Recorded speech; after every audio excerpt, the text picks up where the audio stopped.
Periyar Maniammai Institute of Science and Technology, Thanjavur. The world needs you. திமுக கூட்டணியிலிருந்து விடுதலை சிறுத்தைகள் கட்சி வெளியேறினாலும் தங்களை மத்திய அரசாலும் மாநில அரசாலும் ஒன்றும் செய்துவிட முடியாது என்று திருமாவளவன் தெரிவித்துள்ளார். திமுக அரசுடன் தொலைநோக்கு பார்வையுடன் விடுதலை சிறுத்தைகள் கட்சி கூட்டணி வைத்திருப்பதாகவும் அவர் தெரிவித்தார். ஏன் திமுக ஆதரிக்கிறோம்? திமுக கூட்டணியை விட்டு வெளியே நின்றால் என்ன ஆகிவிடும்? எங்க மேல என்ன ஏதாவது இன்கம் டாக்ஸ் ரைடு வரப்போதா? இடி ரைடு வரப்போதா?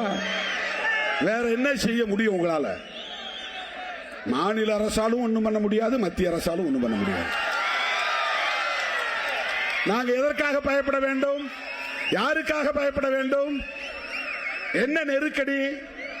நாங்கள் அம்பேத்கரின் பிள்ளைகள், பெரியாரின் பிள்ளைகள், மார்க்சின் கருத்தியல் வாரிசுகள். அதனால் ஒரு முடிவை துணிவாக எடுத்து, தெளிவாக எடுத்து, உறுதியாக நிற்கிறோம்.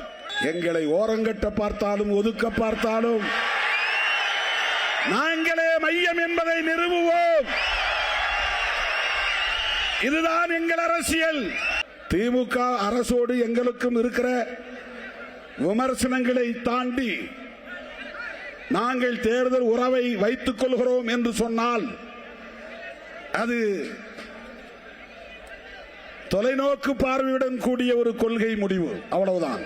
தில்லுமுல்லு தேர்தல் அரசியலில் 25 ஆண்டுகள் தாக்குப்பிடித்து நிற்கும் இயக்கம் விடுதலை சிறுத்தைகள் கட்சி என்று திருமாவளவன் தெரிவித்தார். சமகாலத்தில் தங்களுடன் கட்சி தொடங்கியவர்கள் திசை மாறி போய்விட்டார்கள் என்றும் எந்த நேரத்தில் எதை செய்ய வேண்டும் என்று தங்களுக்கு தெரியும் என்றும் அவர் கூறினார். 10 ஆண்டு காலம் தேர்தல் புறக்கணிப்பை பேசியவர்கள் நாங்கள். 25 வருஷம் இந்த தில்லுமுல்லு தேர்தல் அரசியலில் தாக்கு பிடித்து நிற்கிறவர்கள் விடுதலை சிறுத்தைகள். சமகாலத்தில் எங்களோடு புறப்பட்டவர்கள் எங்கோ வழிதவறி போய்விட்டார்கள். எங்களோட வந்தவங்க எல்லாம் காணும் ஆள, எங்க போனாங்கன்னு தெரியல. எந்த நேரத்தில் என்ன செய்ய வேண்டும் என்று எங்களுக்கு தெரியும், திருமாவளவனுக்கு தெரியும், விடுதலை சிறுத்தைகளுக்கு தெரியும். சும்மா யூடியூப்ல உட்கார்ந்து கண்டவெல்லாம் நமக்கு அட்வைஸ் பண்றான். Periyar Maniammai Institute of Science and Technology, Thanjavur. The world needs you.